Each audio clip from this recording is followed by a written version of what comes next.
start with my wish. Ravi, you want to read? Yeah, sure. Please, go ahead. Avatar Meher Baba Ki Jai. My wish. The lover has to keep the wish of the beloved. My wish for my lovers is as follows. Do not shirk your responsibilities. Attend faithfully to your worldly duties, but keep always at the back of your mind that all this is Baba's. When you feel happy, think Baba wants me to be happy. When you suffer, think Baba wants me to suffer.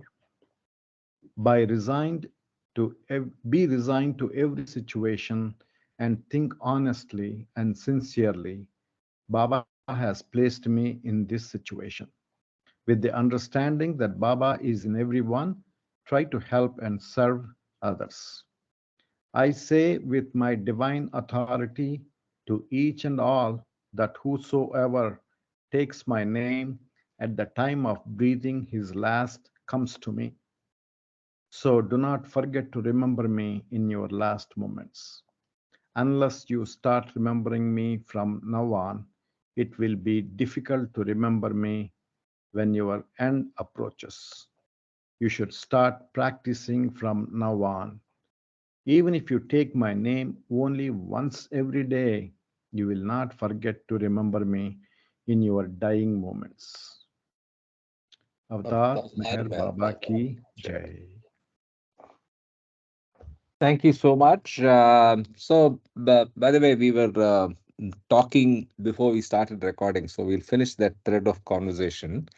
Nomita was explaining about how, in an unusual business setting or normal life setting, she was able to bring in Baba and bring his name to the ear of a person who has not heard about him.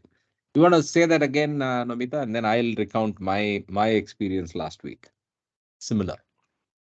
So there was this gentleman sitting in a conference place with me, and he's a dedicated Jehovah Witnesses Mm.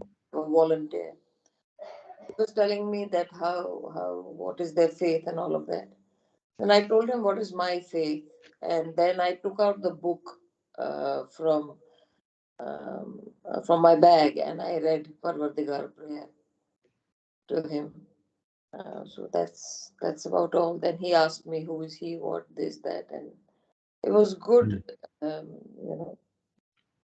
So he says that in their faith they know if they play hard, then the loved one who's gone will come back and this and that.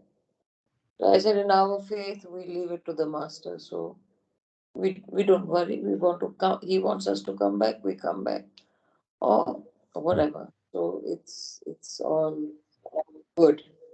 So he was surprised, and he when I finished reading it, and he says, "Oh, it looks like a prayer." I said, "Yeah, this is the main prayer, and our master has written." And I told him there his name and stuff like that. So they have this volunteering system where everybody gets paid $150 and stuff like that, and they spread their faith around the world and stuff like that. They do mega conferences of billions of dollars.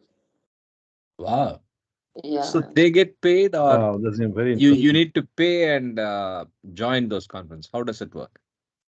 No, they'll just arrange it, volunteerism, and if they come to India, they'll do it for free. But there will be like thousands of people who will travel from different parts of the world to be part of that. Mm. They'll maybe Ah, a stadium, and rest of the seats are free. They'll Mm. say this is the original. Jehovah's is the actual name of God, and Christ is his son. And so they believe in the actual God rather than the son and stuff like that. Anyway, that's not important. Important is that I read Parvatigar prayer for him. And super. yeah, thank you. Very interesting. Very nice. So I Mm. similar experience before we get into the read. Let's not make it very long. I just had I was in a lecture. So it was an academic context, a university here, and they were talking about Adam Smith and another economist. I love economics, so there I was.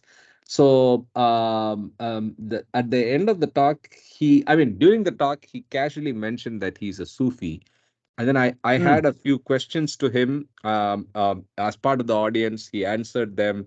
So I stayed back and went and spoke to him. He was a prof and he runs his own research outfit here. So at the end of the Mm. talk, I went up to him and said, "You said you're a Sufi, and so am I." And he said, "Oh, really? Who's your murshid?" Mm. Then I said, "My murshid is Meher Baba." Then he said, "Oh, I have not heard of that murshid. Which order is this?" Then I said, "Our order is completely different, but we Mm. call ourselves Sufi, but we are more universal than that. I was just intrigued that you mentioned Sufism. Mm. Sufi, and I showed him a photograph. That's very Mm. unusual in Dubai because here it's a Sunni country, right? It's more Mm. very very Sunni. But having said that, I find UAE at large to be very very welcoming and more importantly respectful of all faiths, right? So in Mm. the last few months, I have attended Ayappa pujas. I have attended Vishnu Sahasranamam. I've attended what else? Various Guruvayurappan bhajan. Okay, with Mm. complete traditional, all the stuff that you'd expect in a such a celebration in India. All of that happening, the 18 steps, everything. So Mm. it's good to see that they are not coming in the way and they are welcoming. The other little thing I did, I think I've told most of you guys already. I have a little photo. I have a photograph in my living room of Baba in the Arabic dress. Yeah, you Right. found it. You you were searching for it, right? Yeah, I got it printed, so I Mm. put it up there. So that's a Mm. conversation opener for sure. Anyway, So people come to your apartment or what?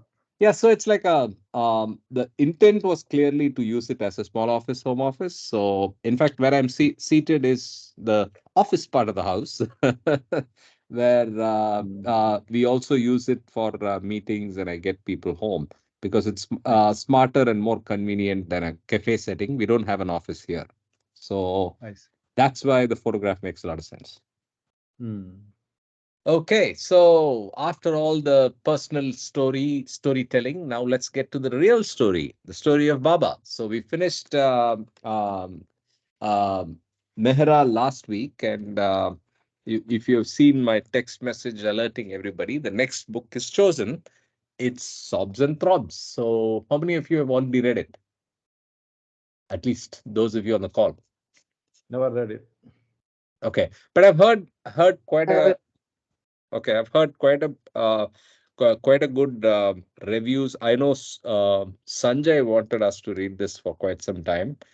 I hope he's getting better because he reported sick a couple of weeks back, and it's unusual that he's still away from the calls. I'll probably text him as well. Anyway, so just to before we go to the book, Ramjoo Abdullah was actually a Mandali, and let's read a little bit about him before we go there because that's important context. So that's No, I happened to come across one gentleman in a cafeteria in Minneapolis.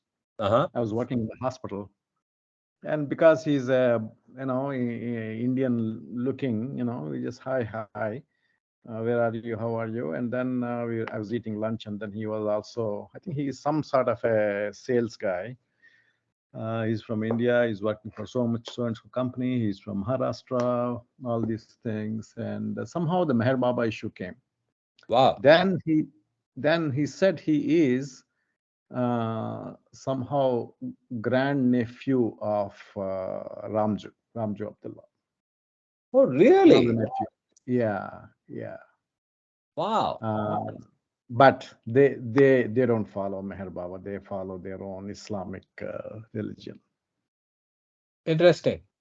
So there's a little Yeah, bit of a family tree here, so we may be able to find out who that father is if you remember names. But I mean, I'm not I don't expecting that. remember. Yeah, yeah. Yeah. So he's born 18th April 1898. That's one of the photographs of him. He died 11th January 1967. Married to Khatija. Khatija is one of the wives of Muhammad, named after that. Yeah. Then he had three children, Qassam, Ali, and Dadu and Baggu Isa. Mm. Okay. Now, Ali is someone we might have seen because I have seen Ali. I think his name was Ali Ramjoo or Ramjoo Ali, but I've seen him. In fact, I've met him and I've spoken and spent time with him in Bangalore when he visited. So he died only in 2021, right? Then his parents were. Is he the one who is married to Gani's daughter? One of the Oh, Ramjoo's children got married to Gani's children. oh, maybe I don't know.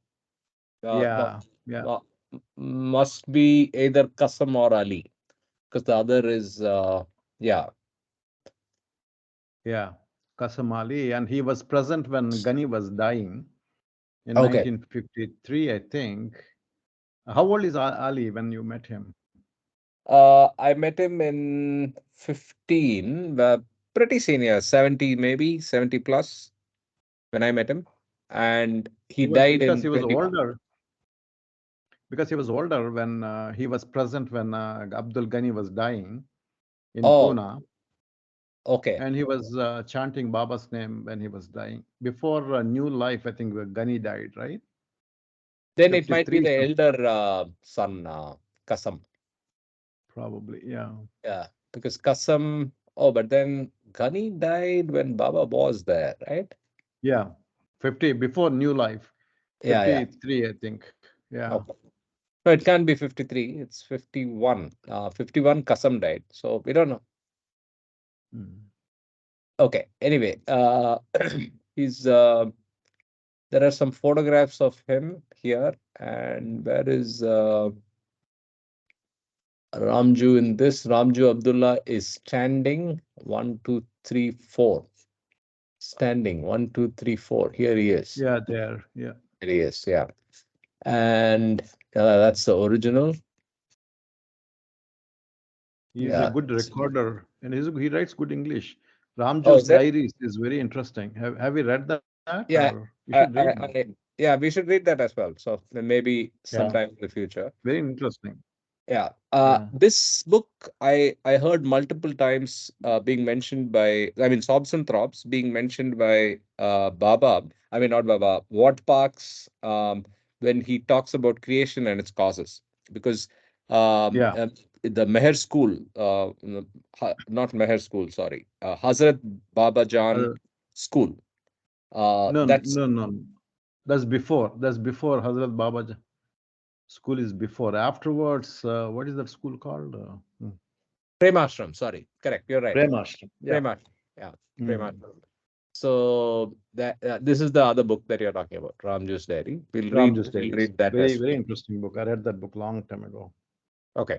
So with that, I think we have some context for the man. Let's go and read what he's saying. I think it's mainly about this Ali, right? About the Ali he Hmm. wrote about. Okay. Ali is the one that went through the experiences, right? A couple of them they're there. Yeah, it's a couple, many of the kids, but I think one was almost Baba is saying is right there, almost realized kind of thing. One guy was in sixth plane. One guy, I don't know where he was, but he went with Baba to England. Okay. Yeah. Okay, so we'll get right into the action. So the book Mhm. is called Sobs and Throbs or Some Spiritual Sidelights, with a foreword by Maulana Mazharul Haq. He's a barrister at law. And the book itself is by Abdul Karim Abdullah, also known as Ramjoo, and published Mhm. first in 1929. A real romance about the Meher Ashram Institute and the living miracles of Hazrat Qibla, Meher Baba. Qibla. Qibla is something to do with the direction of prayer. Hazrat is basically master, and in 1929, Baba was just calling himself Sadguru, so he has used the right word. What's Qibla mean? Qibla. Qibla is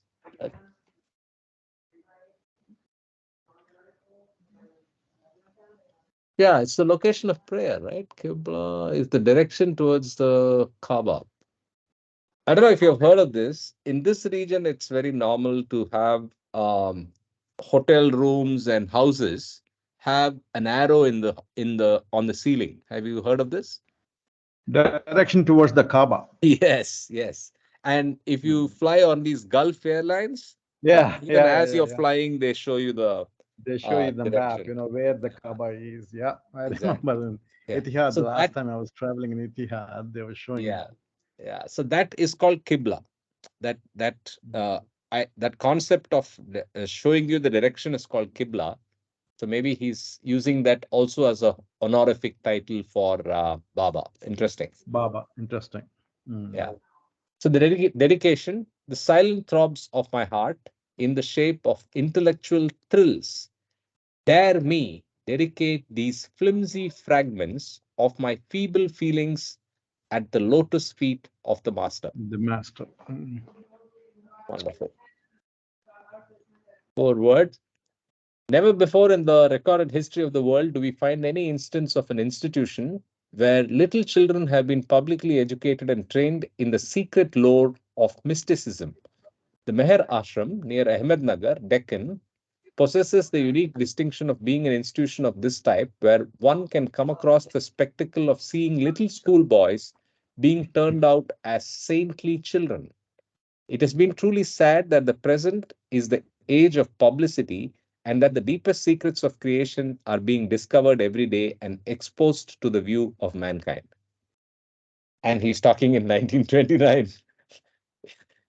In the material field, man has discovered electricity, wireless telegraphy, X rays, photography, television, ether, and other forces too numerous to be mentioned here. Again, he's talking in 1929. Can you imagine where we are today?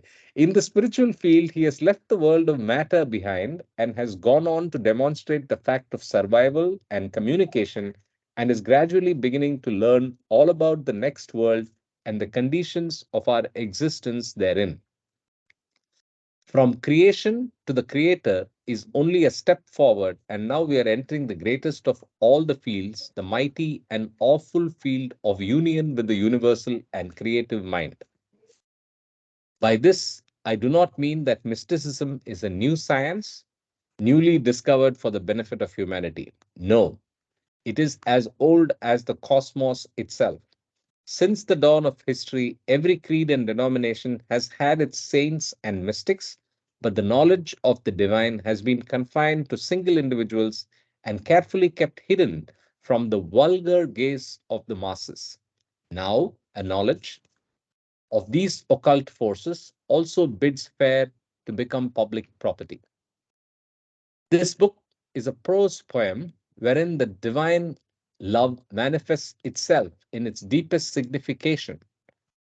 The superficial reader will perhaps find in it nothing but the ordinary escapades of a naughty schoolboy. A dogmatic religionist will see in it only the subtle way of the devil and ascribe the story to black magic. But to appreciate the book fully, it is necessary to read it with the spiritual eye of a Sufi. The story is full of supernormal phenomena which cannot be explained on any other hypothesis than that of divine intervention in human affairs. Scientific skeptics may speak of chance and coincidence, but these are words coined by science and offer explanations which do not explain anything. They are synonymous with ignorance and nascence.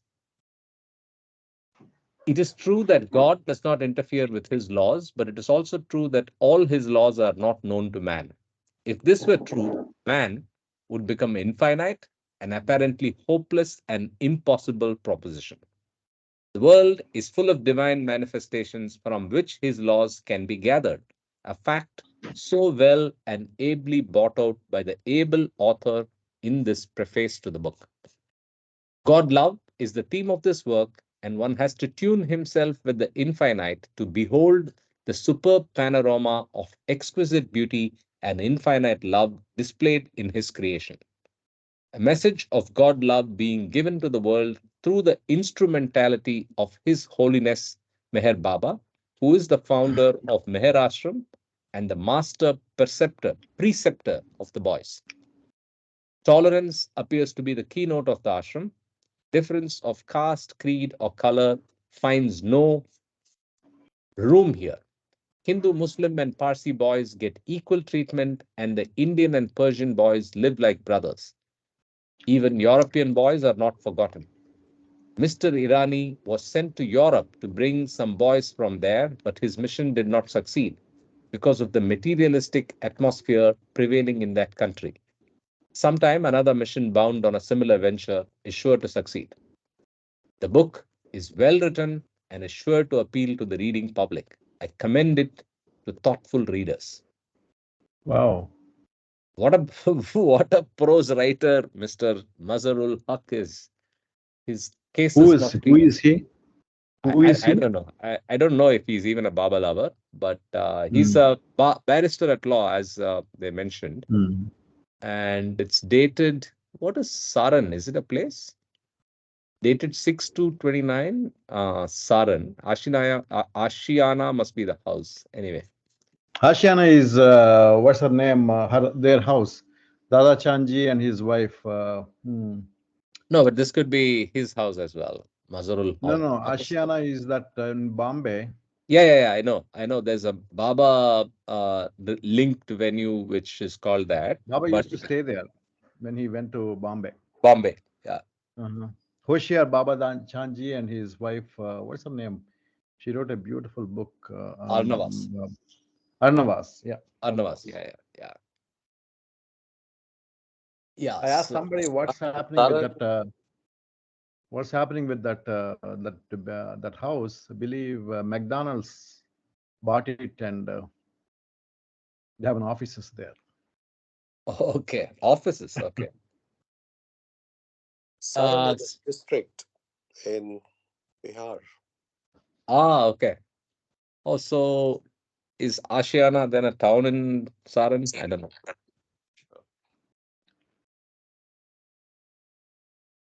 Okay.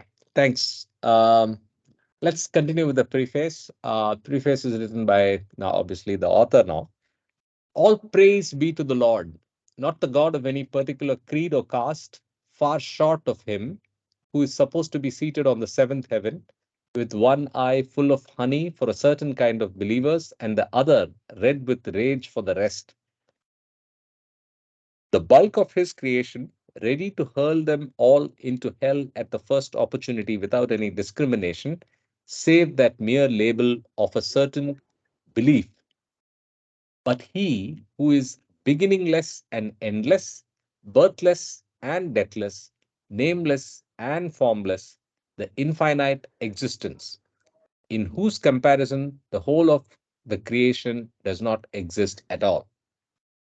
The absolute knowledge against which all worldly knowledge is mere ignorance. The perfect bliss, the smallest particle of which outweighs all the bliss and joys of the earth put together.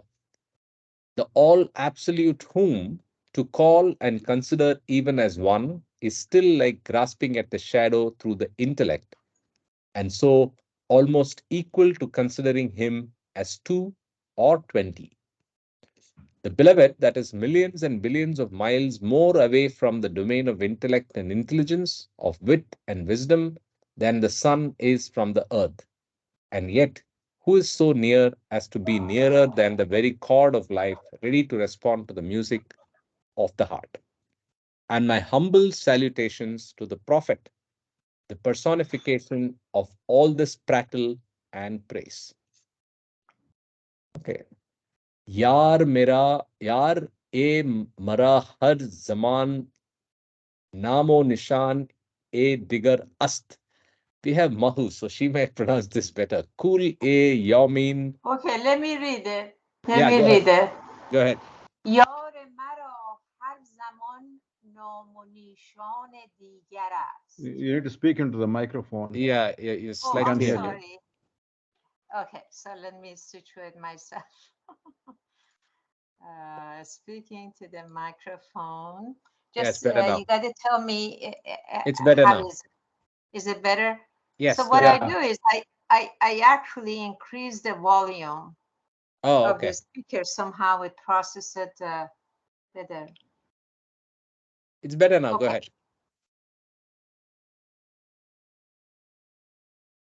But let me the second one. Let me do cool یامین صورتش در شکل و شان دیگه. Aha.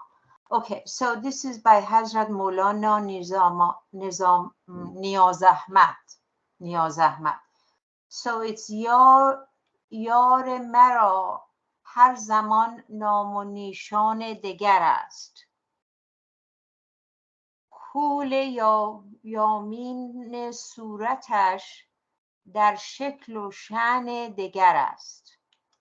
And you got to read the translation. But Kartik, while you're reading, can I ask to read it a little bit slower, please? Okay. Sure. Yeah. Thank you. Sure. And yeah, thanks for reading that line. I would have surely not been able to do as much justice to the pronunciation like you did. So that's by Hazrat Maulana Niyaz Ahmed. And the translation is, that is, every time my beloved bears a different name and is clad in a different garb, through all times, his face is the manifestation of absolute beauty and grandeur in different forms. So Shakla is face, I think, and then Digar school, I mean Surat. Surat is Another also one. face. Surat is also, I think, face, right? Shakl also. صورتش در شکل و شأن دیگر است. Yeah, Yeah. yeah. صورتش is his face. Right? Shakash. صورتش is در is شکل و شأن. شکل here is translated as the manifestation. Okay. Okay. Manifestation, yeah. شأن دیگر است. Beauty. I don't know where is this getting the grandeur in different forms, but That could be anyway. this, right? The Kule Amin. Oh, Kule. Actually, Kule Yamin. I'm trying to figure out what is Kule Yamin. I just read it, but couldn't make a sense of it. Okay. There's got to be a catch to it, but I'll figure it out and I'll let you know. I mean, No I'm gonna. problem. No problem. I think there's already the I mean the translation here, so it's okay. Continuing. Who, again, in the words of a disciple of the great master Bayezid Bistami, there is no difference between the two. Bayezid Bistami. Oh, okay. Uh, Thanks for the pronunciation. There is no difference between the two, as God does not walk in this world of sensible objects. The prophets are the substitutes of God. If thou supposest that these substitutes and their principle are two different things, thou art wrong, is none but he. And so he may play the flute and partly disclose his real identity as Krishna, become the Son and get crucified as Christ, style himself as Zoroaster and set Persia aflame, suffer as Buddha, or flourish the staff of miracle in the shape of Moses, get openly slaughtered in Karbala, or quietly buried in Kashmir, appear unknown in Africa, or take a famous birth in China, reside in Baghdad, or live at Ajmer, sing in poetry as Hafiz, or ring the tals as Tukaram, manifest himself all over the world like Vivekananda, or work as silently as Sai Baba of Shirdi. Even in Muhammad, one of his most perfect of disguises, he is not lost sight of by a heart that throbs with spiritual sobs, in spite of all these varied veils assumed suitable to the occasion and circumstances. Much less can he be missed in his latest mold as Meher Baba, amusing himself with the creation of young saints until such time that he is once again pleased to thrill the world from pole to pole with divinity. Wonderful prose. So he covers a lot of all the perfect masters and some perfect masters and some avatars. I don't know which one he's referring to in Africa. And Karbala, I think, is again an Abrahamic reference. So it must be either Islam or Christianity. No, Kashmir is Karbala is definitely Islam. You okay, know, Ramjoo himself was Muslim. Muslim, so he's referring to a lot of these. Yeah. Yes, yes. And then Baghdad must be one of the perfect master poets, Hafiz, or it could be, I don't know. Hafiz was not from Baghdad. And No, yeah, Hafiz yeah, is yeah. Iran, Shiraz. Iran. Yeah, yeah, yeah, Yeah. yeah. I think That's it's the city Shiraz. I come Shiraz, right? from. He's from Yeah, Shiraz, Shiraz. right? That's where I come from. That's my Oh, hometown. really? Okay, Yeah, nice. yeah. Mhm. I think he's Shiraz. Yes, correct. Okay, so let's continue. This homage is not only a Muslim formality, rather, I cannot think of a better way of introducing the master, the keynote of the theme, to my reader, whose temporal qualities are too well known to need a fresh narration. The less I say, the better for my meager knowledge, while I would admit forthwith that I am as dry as a blotting paper where love is concerned. Mm. Then what made me gain the privilege of writing this work from the master? One day, in the second week of September 1928, I suddenly got an idea to compile all the supernatural phenomena witnessed about the master and the many direct and indirect miracles manifested by him and publish them in the shape of a booklet never attempted by anyone to this date, for the edification of such of the spiritual aspirants who might be hesitating to approach the Master for lack of this sign of miracles in him, which is due to non publicity. So I was mentioning, Mahu, before you came in, I know you were there in many of those talks. Ward mentions this book quite a bit when he's talking about creation and its causes, right? And in Yeah. Go yeah, ahead, please. but I knew the master would hardly give his consent to such a venture, since he holds miracles, however great, at a discount, and gives them no importance against the search for truth.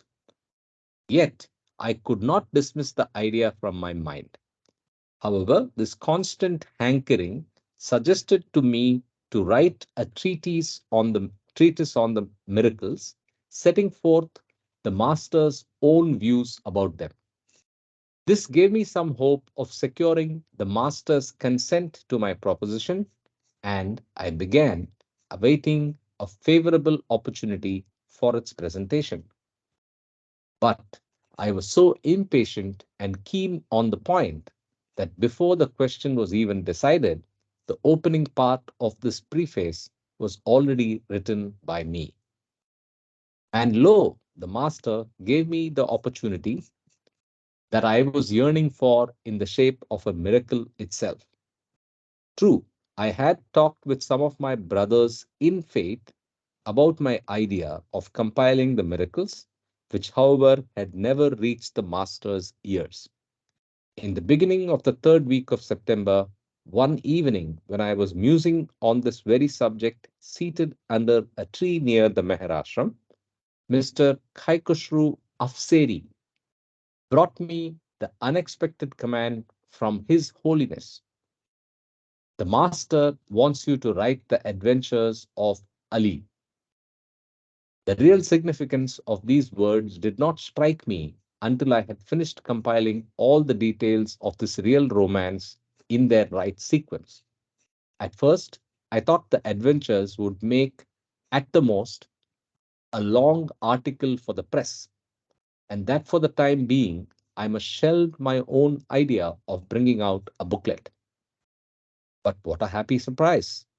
It has grown into a book, and one full of miracles of a very high order.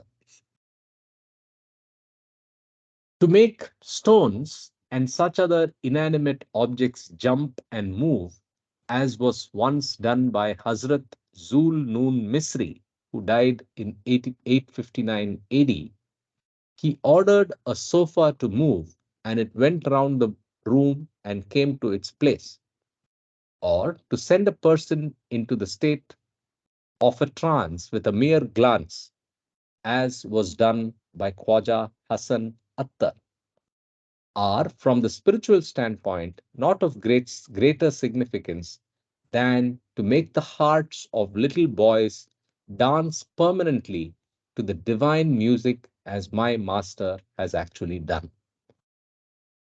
Much can be written by way of comments and explanations on the complex subject matter of this book, besides the first and the last explanatory chapters and stray remarks spread over this narrative wherever deemed to be very necessary. But, dear reader, the less you try to understand divinity and spirituality through intellect alone, the better for you. Realize a spiritual sob and experience the divine throb, and all the apparent inconsistencies, doubts, and irrationality will vanish into the all absorbing subtle air of reality. Make the great Swami Vivekananda's aphorism, awake, arise, and stop not till the goal is realized, your watchword. That alone will make you go onwards towards true understanding. In conclusion, I beg to say that I have tried my best to be comprehensible and non controversial as far as my honest opinion allowed me, though I may still be criticized in some quarters. But my purpose has been served inasmuch as I have got my reward from the Master in the shape of a feeling that I possess, a heart in my bosom, which is a thing other than a mere piece of flesh, as described by physiologists. Lastly, I must thank Messrs. F.H. Dadachandji and K.A. Afseri for providing me with all the necessary information and facts concerning this work. But it is with deep gratitude that I acknowledge the very valuable help, hints, and corrections made in my task with great patience and diligence by Mr. S.A. Abbas, also known as Khak, and Dr. S.A. Ghani. AK Abdullah, Ramjoo. So that's the preface. And then there is an errata.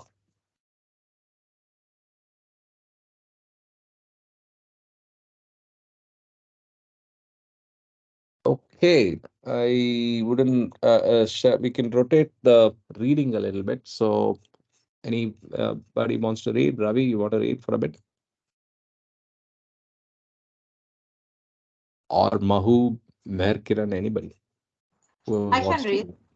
Yeah, go ahead. I can read if the others that Yeah, doesn't no, want yeah. to or not ready.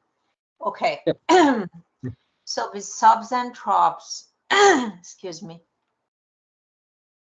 Chapter 1, Love Sparks. The deep divine love that Ali the illustrious disciple and one of the chief successors to the Prophet of Arabia, had for that great world teacher is a well-known fact. I think he's referring to Ali, the first, the closest disciple of Muhammad. Muhammad. Yeah. Yeah, this is Hazrat Ali. So much so that even a momentary separation during the former's novitiate was of great pain to the august pair. It was in reference to this love that my master, while discussing the question of the hero of this narrative, had once conveyed, quote, I intend to make Ali the real Ali. But, but where there is a Christ, there is bound to be a Judas. In all the history of the divine attempts at purifying the individual souls from the imagination of matter, Maya has never taken it lightly. Whether in the shape of an individual like Ravana or Yazid, or as a community or society, or in the guise of false prejudices and fanaticisms, it has thwarted with a vengeance the efforts of masters in their noble mission. And for reasons best known to themselves, masters generally give a long rope to this Maya, which is also known as dunya, devil, or ignorance by different peoples, different religions and cults. It is a part of the great universal game that is going on since the great grandfather ate the forbidden fruit. But here I am going wide of the mark. Really, next page. Really speaking, I am at a sea as to where and how to begin this thrilling romance. Stranger than fiction, yet a fact of facts, is this real romance of the lofty love of a little boy. But then, at the same time, it is also a miracle in itself, since it provides a concrete example of the abstract attribute called love. Of all the words, these two, hero and romance, they're italic, are the most misused, misinterpreted, and misunderstood in modern times. While passions, lusty actions, youthful follies, and emotions of the moment are freely described as love affairs under various veils, which are often shamefully very flimsy. Real love is beyond the domain of flesh and intellect.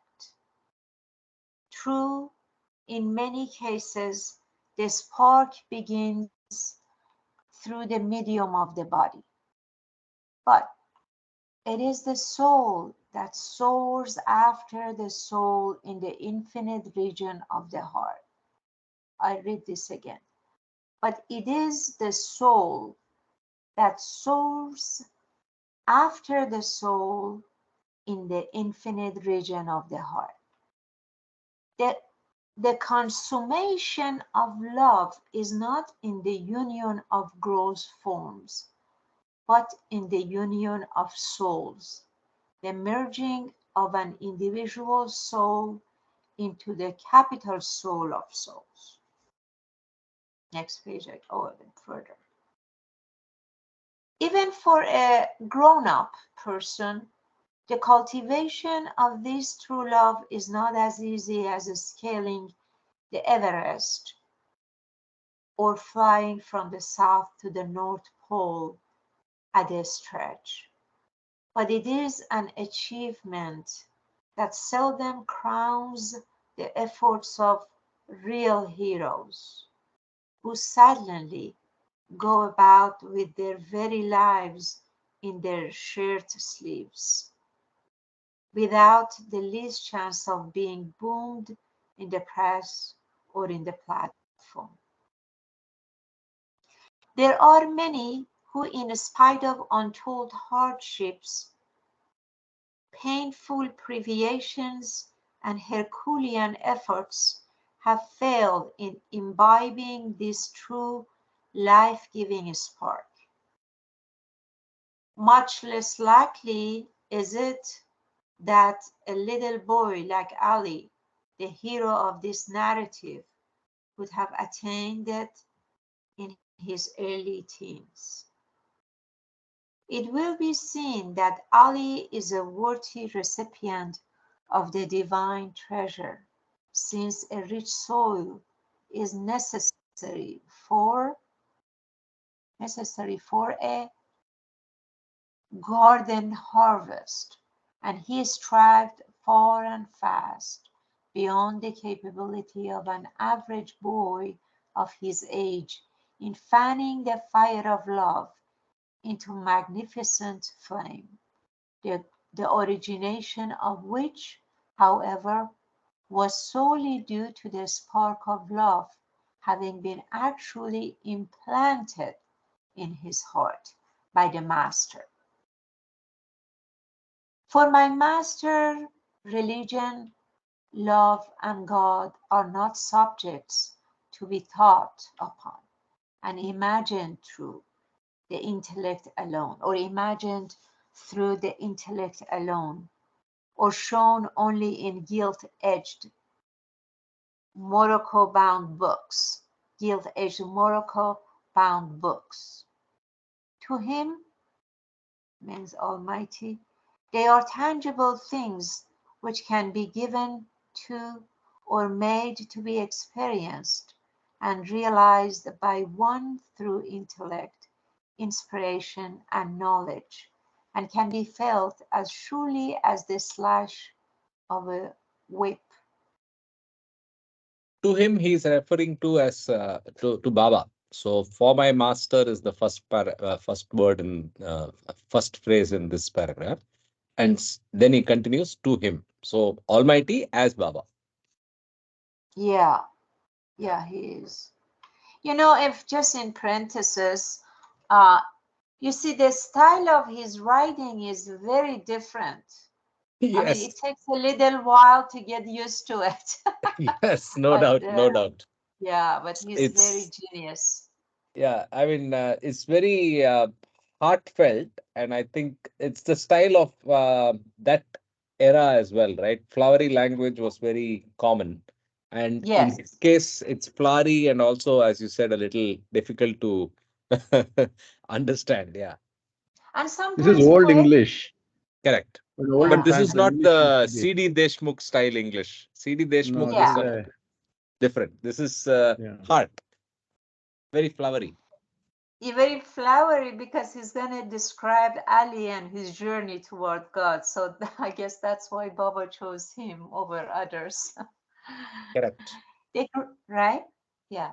Yeah. The greatest proof of the possibility of actually experiencing, realizing, seeing, and knowing God are the words of the thousands of God realized personalities that have been in the past and the few who exist at present, hidden or manifest, amongst many of the religions and communities in the world.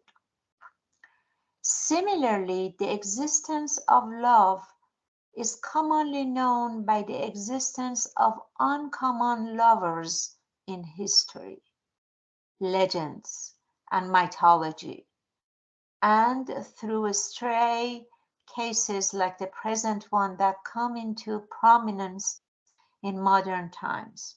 I don't know why he even say that similarly up to all of this. I don't know why he says that. In fact, lovers, and the beloved are ever present on earth. It is the very foundation on which the creation itself is based. Prominence is a secondary question.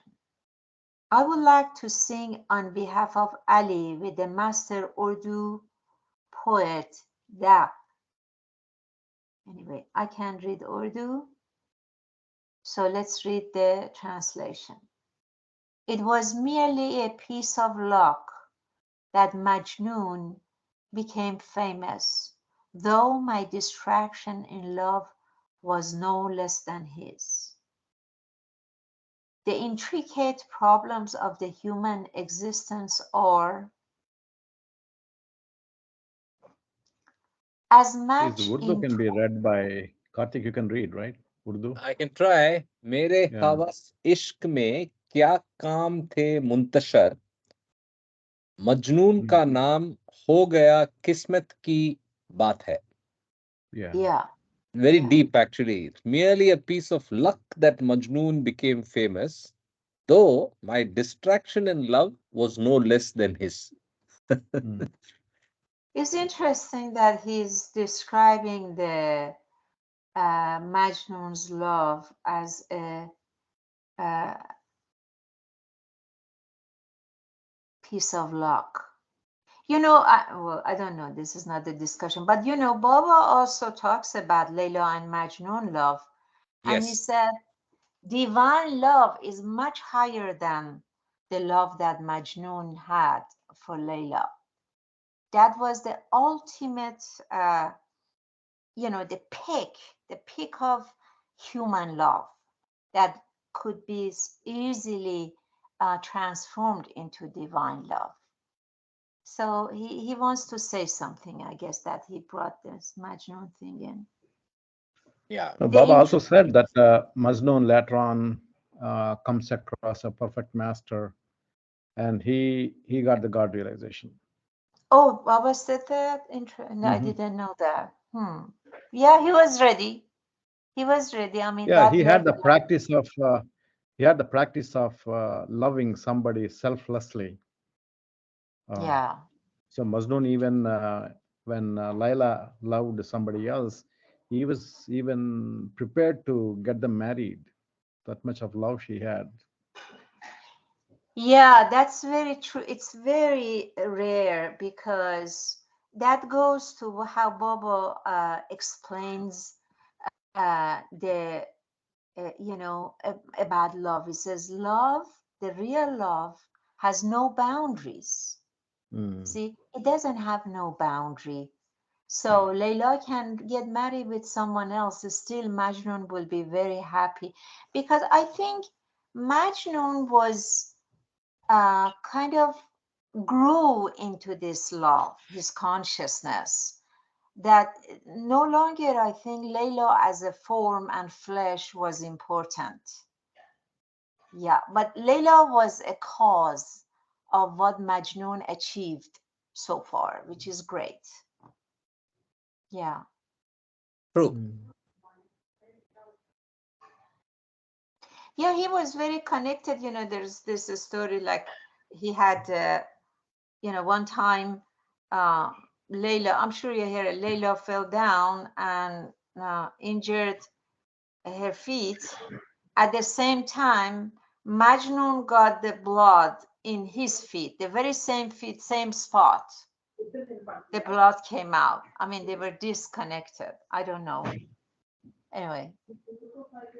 Interesting. I have not read the book, but yeah, Yeah. I have not read the story, but interesting.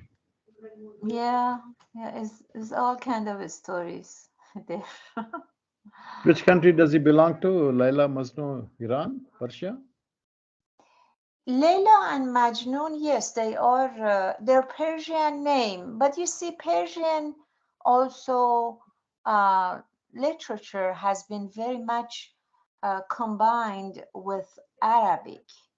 when the Arab Yeah, came to Arab. Iran. Yeah, and they Yeah. burned many of our literature, the Persian, but the original one, they burned it all, and they mixed the Arabic language with the Persian language. So Persian language, right? So it could be also Arabic too, like Egypt or somewhere. Yeah, Layla and Majnun. Yeah. Anyway, I don't know where they're coming from. We can find out. Yeah, we can find out. Arab origin. Arab origin. Yeah. Yeah, Arab. Yeah, that makes sense. They have that too. The Layla, the name they have it. So it's Azerbaijani, Arabic to Persian, and Indian language. So Yeah, yeah. Which year was he? Nizami Shia, no Ganjavi. idea. Lineage. So it's not. So okay, which is also related to the direct lineage of the Prophet Muhammad. Oops. Prophet Muhammad. K's lineage. K's and Laila. Location. It's believed from Arab oral tradition that Qais and Layla were born in now what is Aflaj in Saudi Arabia. Oh, Yeah. very interesting. Yeah, so they're there. Saudi 350, Arabia. 350 kilometers southwest of the city of Riyadh. Yeah, Jabbar. Riyadh. Yeah. Yeah. Oh, Those are 1009 CE and 1100 CE. Okay, Fifth that's the century. date. Persian poet visited the town. No, the Persian poet visited the town and described history. Anyway, was known in Persia. It was known in 9th Ninth century. century. Known, but we don't know when it actually happened. This lyric. So it was written in 1535. Okay, it's not clear. Or we are not patient. Anyway, it's less relevant. Let's get back That's to our. right. Yeah. Yeah, and we can rotate if Ravi wants to read for a bit. Ravi can continue. Yeah. We have to start from here. The intricate problems of the. Yeah. Thank you, Mahmoud. Yeah. The intricate problems of the human existence are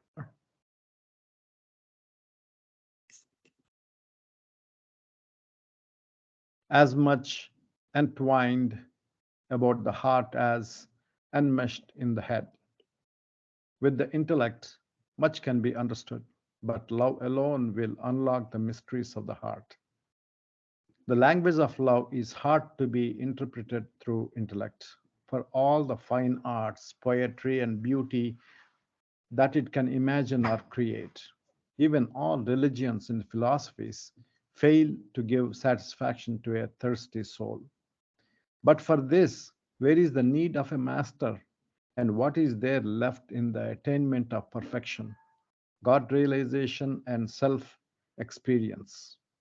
This could never be understood to fearless satisfaction through intellect alone. I say fearless because there are millions in every religion who stifle their reasoning and think themselves satisfied with unsatisfactory explanations regarding their existence as conveyed to them by the so called mullahs, dasturs, pandits, and priests for fear of being damned and dashed into hell, which exists and rightly exists in every religion in one shape or the other. Although I personally witnessed many of the Meher Ashram boys weeping and crying for days together without any earthly reason, and found them averse to eating, sleeping, and playing, I could not bring myself to believe that the youngsters had kindled the fire of divine love in their little hearts. But then I could not account for this rare phenomena in any other way, since an impulse, an enthusiasm, or an emotion, however deep and strong, has never been heard to make little boys voluntarily abstain from food, sleep, and play, and that too for days together. These boys are amazing. I Yeah, guess I Baba will hopefully start. selected he's these boys. yeah, hopefully he's gonna get into the role of the master. I mean, we Master. all know why they were doing this, but anyway, it's Yeah. just Interestingly, after Baba passed away, dropped the body, Yirich used to give a number of talks in the Mandali Hall. And in one of the talks, Yirich was talking about a small village in Maharashtra. There are many Baba lovers in that village. And they formed a temple-like thing for Baba. And a lot of schoolboys used to come. And when they say the prayers and arti, all these boys, many boys, would go into the trance for a long period of time. And they would cry all the time, and something like this, the story Yurich was telling. So I was thinking maybe those boys are somehow connected with these boys who are Pemashram boys, you know. This happened after around 70s, after Baba dropped the body. And these Interesting. boys were in 1925, right? 25, 26, 27, Yeah, it's actually 27, 28 or 27, 28, 28. 29. They should be, yeah, maybe yeah, not Ali connected. went yeah, Ali went all the way to 1931. He even traveled to West with Baba, but yeah, Yeah. Premashram was 27, 28. Probably they are still living, and these boys are different, you know. Yeah. No, most Anyway, of them are gone. I have a story about many of them, but let's continue. yeah. Although I personally witnessed many of Baba Meher Ashram boys weeping and crying for days together without any earthly reason, and found them averse to eating, sleeping, and playing, I could not bring myself to believe that the youngsters had kindled the fire of divine love in their little hearts. But then I could not account for this rare phenomena in any other way, since an impulse, an enthusiasm, or an emotion, however deep and strong, has never been heard to make little boys voluntarily abstain from food, sleep, and play, and that too for days together. It was late in the month of March 1928 that the master let out the secret. It is seldom that he explains all his actions, which are often very queer and extraordinary at the moment, but they are generally explained automatically in the course of time to his patient and sincere devotees and disciples. In the course of a discussion with the writer and some other disciples on Monday, the 19th of that month, His Holiness, who has been observing a complete silence for the last 3 years and a half, was pleased to convey by signs. Some time ago, I had implanted a spark of love in the hearts of some of these boys, as well as in a few amongst the elder disciples, which make you see this surprising result these days. With a mere touch or a look, saints can give indescribable thrills and novel experiences to anyone they like, but these last for a certain period. Such thrills and experiences are a sort of stimulant to aspirants and have no permanent results. But kutubs and sadgurus seldom do that. This is not a temporary gift of that kind.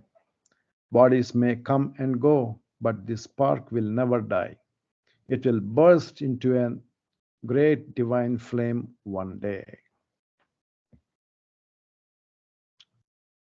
Then I ventured to ask, why have you been often advising and insisting upon the boys to try to create love for you and think of you as much as they can?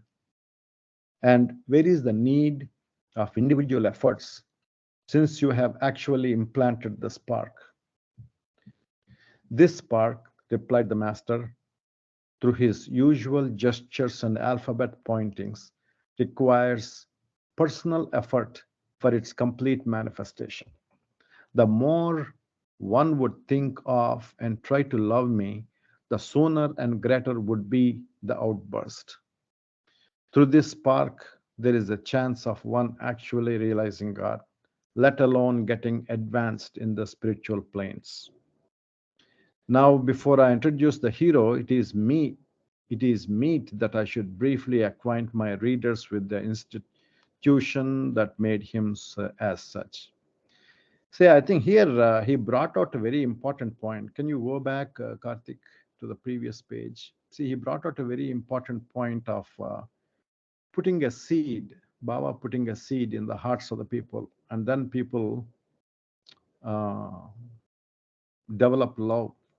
And why Baba puts seed in certain people? Why not everybody? You know, that question might come. The answer is, I have something to can I say about that, can I Ravi. can I finish, Oh, Mahu, if you please. don't I'm mind? sorry. I thought you were asking a question. Go ahead. Yeah. Uh, where was I, Mahu? No, you I were saying there is a link between the spark, I mean the initiation of yeah. that love, and how does he pick the people? How does it pick people? And that's because people have for many lifetimes they suffered a lot and in the love for the God, and that is why not everybody. Baba's work touches everybody. Everybody, every human being, every entity progresses, but progresses to from wherever the stage they are in. They end to Mehrabad, Meher Baba tomb. There are people who are in Andhra, Karnataka, around the states, Gujarat and Madhya Pradesh, all these places, right? And there are people who are around different parts like Kashmir, Bangladesh, Assam, all these places. We're all walking towards that tomb. And these people who are qualified, I think he picks them. Let's say whoever enters Maharashtra or whoever enters the Mehrabad area, they are picked. And now it is our job to try to walk towards the tomb, to get up to the hill and reach the tomb. The effort is needed. I think that is what he brought up here, the spark that Baba said. He puts the seed of divine love in the hearts of the children. That's what I'm thinking. Jai Baba.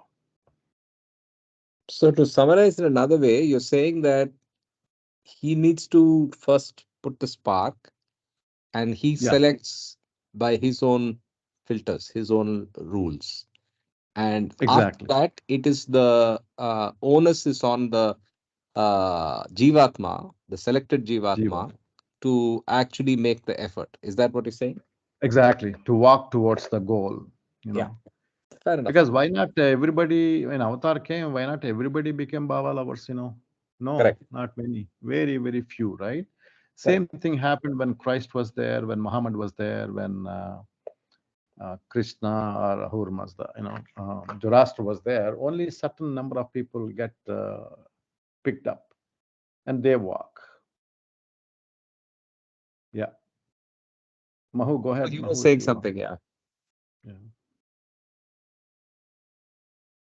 Yeah, I'm sorry. Yes, I was going to say, and I'm sorry for interruption.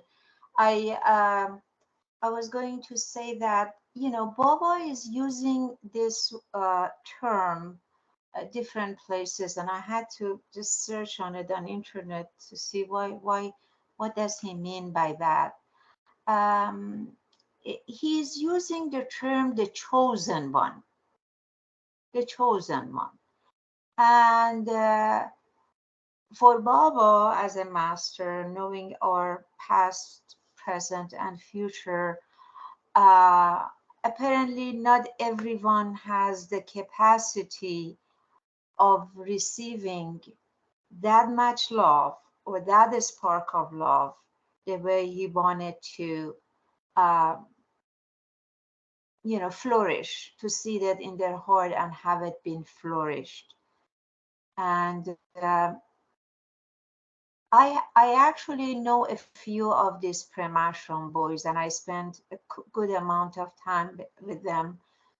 We can talk about it when there's the proper time for that. It will come. He'll talk about some of it. But these are very extraordinary people.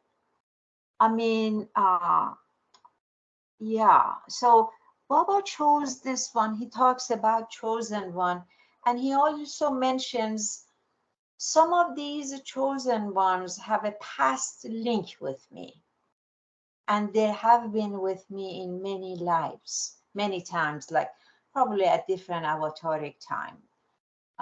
But yeah, that's how those chosen one are coming, for example, to Meher Ashram, or travel with him to the West, or, live with him in Manzalamim and whatnot. So we may be the chosen one in next Advent. Anyway, yeah. I would like to listen to your contacts with the Pemashram boys. Can you tell briefly? Are you No, referring to this is not the time for it. I think it's better. He's going very systematically, as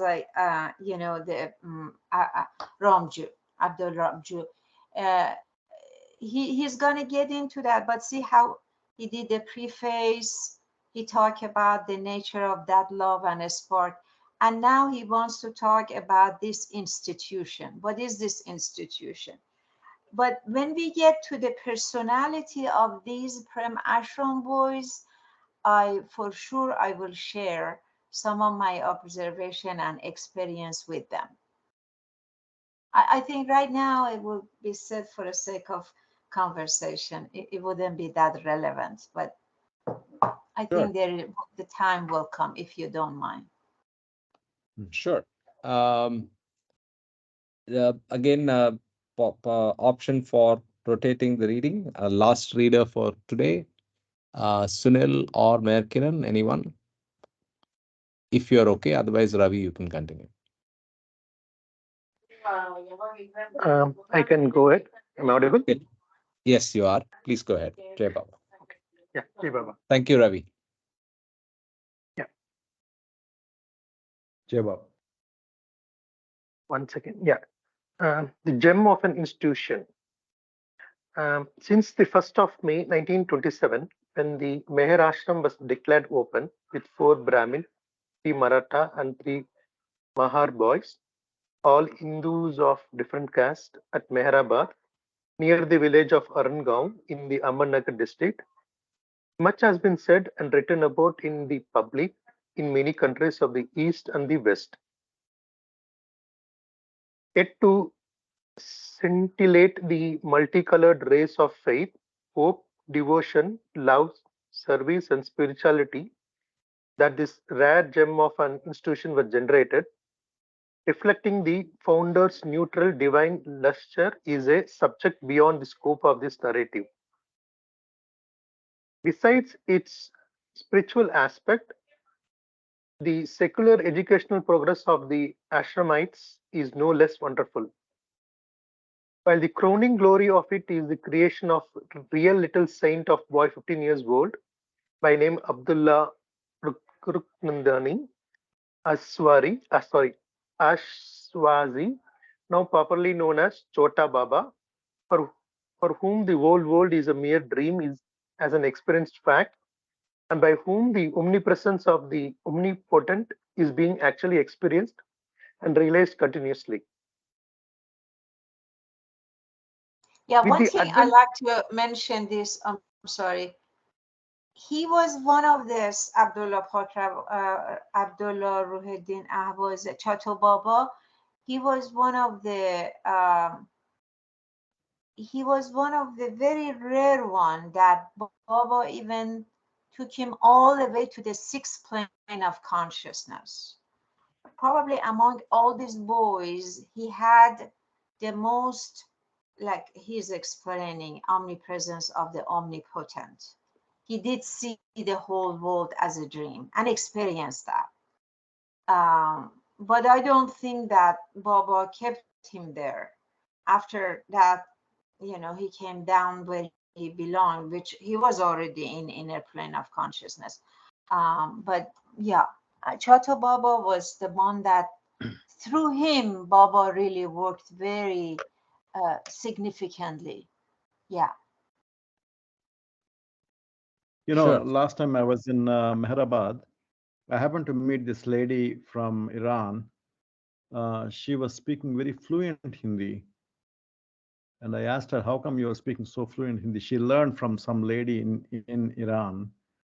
And she wants to learn English. And I was very poor in Hindi. So this lady was telling about Chota Baba, that Baba told him not to touch alcohol, not to touch women, not to lie.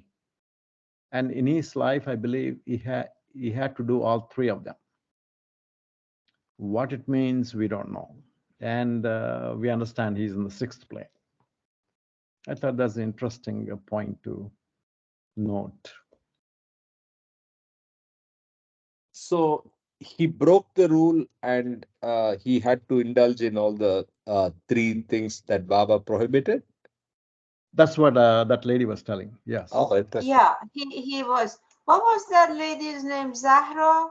Do you remember the lady's name? Yeah, something like that. Yeah. Zahra. Yeah, she's from Zahra Iran. knows Hindi because she lives in Meherabad. She has the Yeah, I think Zahra. Indian.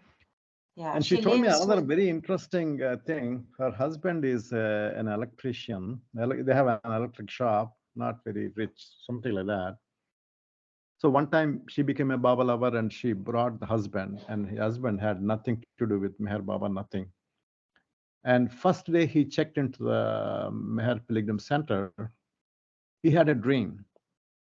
So this man appeared, Meher Baba appeared, and told him where the book Baba wrote is there, where it is. And he showed that the tower, what do you call the tower in Upper Meherabad. It is there, it seems, that book. Pilgrim retreat. A pilgrim retreat, yeah. And he also saw four ladies entering into that Mansari, where Mansari's house behind. Kitchen. Entering. Kitchen, exactly. And he doesn't know anything about Baba or Baba's book or nothing, it seems. He came and told his wife, and she was telling that to us. I thought that was very interesting. If Indeed. that is true, the Baba book is there in that building. Where we don't know where it is inside. True. It'll show up at the right time. I think, Right. like Mau said, I think I recognize Zora. Zora is a resident and she's been living there for years now. No, And no, no, no. She's not that person. oh, she's not that person. Okay. All No. right. She's a visitor. She came along with me. I was there in October, first week. Not this October, last year, October. She came along with me to register, and all the foreigners have to register, right, in the Lower Pilgrim Center Yes. before we enter. That's where I met her there, and she's a good friend of Kama too. Kama has Oh, been okay.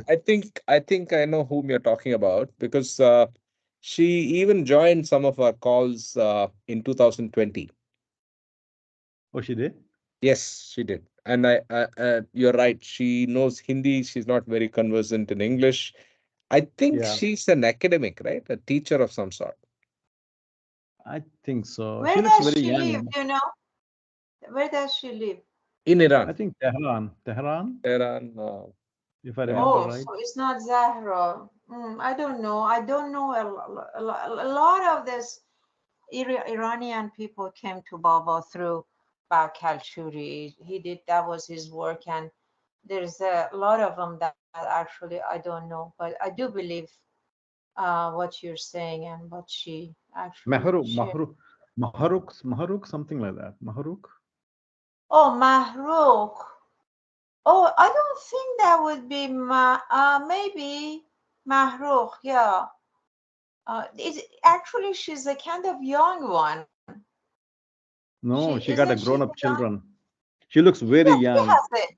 Yeah, she looks young, but she has a grown-up children because she got married early. But anyway, that's out of the context of Yeah. this. But we should focus on this reading. But I think now I know who you're talking about. Yeah, I know who Yeah, you're talking. She lives in Tehran now. Yeah. yeah. Anyway, that's as you pointed out, too much of a tangent. Let's get back to our reading. Merkiran, with Yeah. the yeah.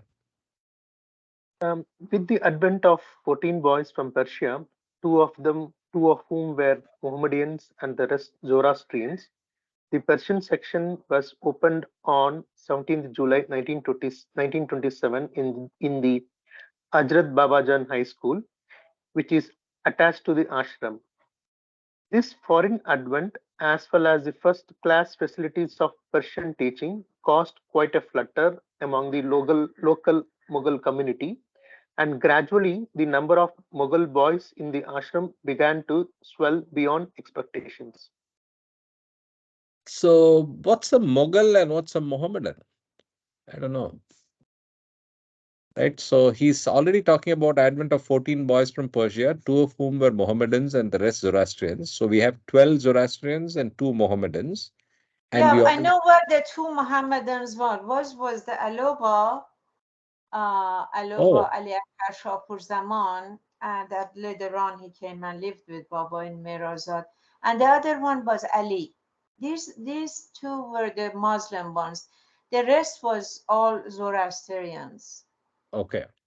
Actually, I think they had a Hindu too among them, from Ashram boys. They had Hindus, they had Zoroastrians, they had, yeah, Yeah. I think so. Yeah. So he talks about that as well, right? Four Brahmin, three Maratha, and three Mahar boys, all different Yeah, castes. Yeah. yes, yes. Yeah. Let's continue. To all appearances, the first 4 months were, for the most part, passed in arranging the 101 mundane details that an institution of this magnitude entailed. So far as an external manifestation of the master's internal workings for the ashram was concerned, the 1st of September 1927 witnessed the first spark of spirituality. Spiritual classes were opened that evening, and since then, the boys were began to be explained the spirit of all religions, the lives of divine heroes in every nation, and discourses on divinity and spirituality itself were given by the competent speakers under the personal instruction of the master for 1 hour every day. Within another month, the master seemed all engrossed in the ashram affairs.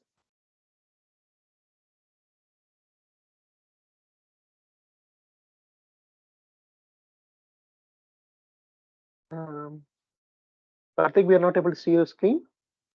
Okay. Maybe it's Yeah. just your side. Let me Okay. continue it. Maybe no. It's back. I'm back. Yeah. Okay, sure. Okay. So where did I Start start? again from Yeah. within. Yeah. Okay. Within another month, the master seemed all engrossed in the ashram affairs and began to remain there for hours together, freely mixing with the boys to the extent of actually playing and at times eating with them.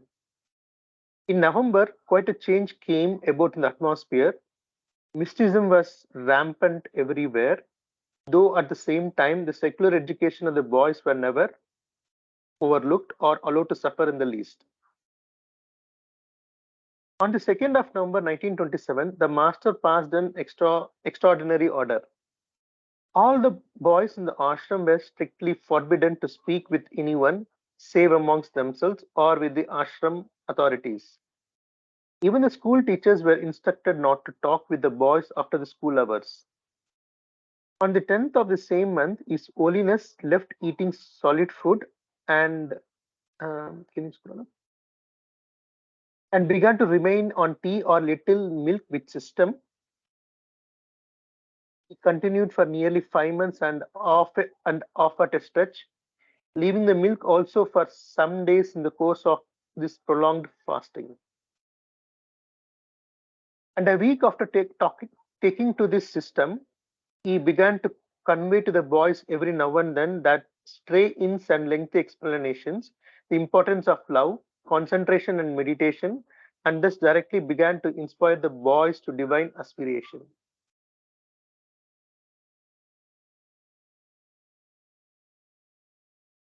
Okay, so now I think it's the um, boys. So I think we'll probably stop here and continue with chapter 3 on the next week. But it's a very interesting book to say the least.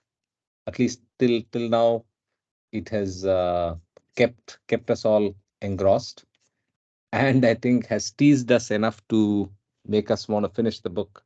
But I think we should read the other one, the Ramjoo's diary, as well sometime. Yeah, Any thoughts that's much before we? longer. Yes, That's much much longer. This is longer. this is more a Yeah, I booklet. finished that. Yeah, I finished that with another group, and also this one with another. This one was gonna go very fast. Yeah, Yeah, I read that 40 years ago. It was very interesting at that time. We have to read it again. Yeah, sure. it's a lot of reference has made to it. It was So all So far, about he the doesn't say Baba, anything Baba's significant. sorry. Bombay stay, Manjili meme stay. Yeah. What about it? We didn't hear the Yeah, whole the, part. the book is all about The Baba's period and Mataji's Manjil stay at Manzili Bombay, me. Yeah, Manjili meme. Yeah, yeah, yeah, yeah. Which is That's what. very, very interesting. very interesting. Very, very interesting as such that Boba do a lot of scolding. There's some punishment. There is because he's working very intensely on these boys, on this very early disciples. And when I was reading about, I think most of them were Westerners, in the group that we were reading, and every time that it was finished, they were just wonder, oh my God, I can't believe Baba did this. I can't believe he gave such a hard time to this boy, blah, da, da, da, da, da. You know, so it's like what Ramjoo earlier explained here. Such things is is impossible to be understood by intellect. Our intellect, our little mind is not really able to comprehend what the master is doing. Uh, so that's what's happening in that book. It's very interesting. Yeah. Yeah, I've read, I mean, I've heard of some of the things that happened which were very unusual. And Baba, I don't think did any of that later days, especially the punishments, physical punishments that he used to give. He has slapped people. He has, so that was the fiery phase or the almost Jalali phase of Baba, where obviously he had youth on his side. And also he was obviously working with these people to get something done which needed that kind of interventions. So Yeah. yeah, we Yeah. should read that. We He was, should read that. yeah, he was getting some work done. All of this is even through Prema Ashram. He was Yeah. getting his universal work done. What he was doing, only he knows. Yeah. Yes. Yes. Yes. So on that note, any other thoughts, or we can wrap up and we'll continue with discourses tomorrow. Any thoughts? Any comments? Otherwise, we will wrap up. What happened to all the people missing? Yeah. Sanjay, Such a Mamaji, Ashok sent a Ashok. message that he's missing today. Hmm. Um, s- Mamaji is strangely missing for quite some time, but today happens to be his birthday, so we'll give him a pass. Oh, okay. Yeah, let's send a message to Mamaji. Sure. Yeah. Then I think the rest. Uh, Soma is I think the most ardent follower of our action on YouTube, but she doesn't join. So we should get her to come back live. But Yeah, she's the one she comes that's Jimmy's. she's I see this morning. I see her in Jimmy's God Speaks okay. this So I morning. think maybe the time is her problem, maybe. Yeah, Amma is in yeah. Delhi today, attending a friend's Kama, child's wedding. Yeah, he's in Delhi. I'm in Delhi as well. Oh, nice. Are Jai you guys Baba Sune. meeting? I don't know. He has a packed schedule. He sent me a schedule. He asked me to come over to the wedding. Not so in time to go to the wedding.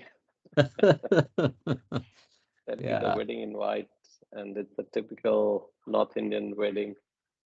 Morning, evening, everything. Every moment something is happening. yeah. He made me gate crash one wedding like that. Yeah. Yeah.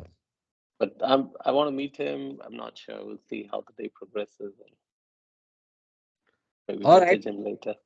Yep. Kama is giving a talk in the Washington Baba group. Oh, When is really? When is that? I think 19th, I think, if I remember right. Nice. Yeah. Okay, so let's All right. stay in touch and let's join tomorrow for discourses. Everybody have a nice Friday, Saturday, wherever you are, and see you all tomorrow. Jai Jai Baba. Baba. Jai Baba. Jai Jai Baba. Baba. Jai Baba. Jai Baba.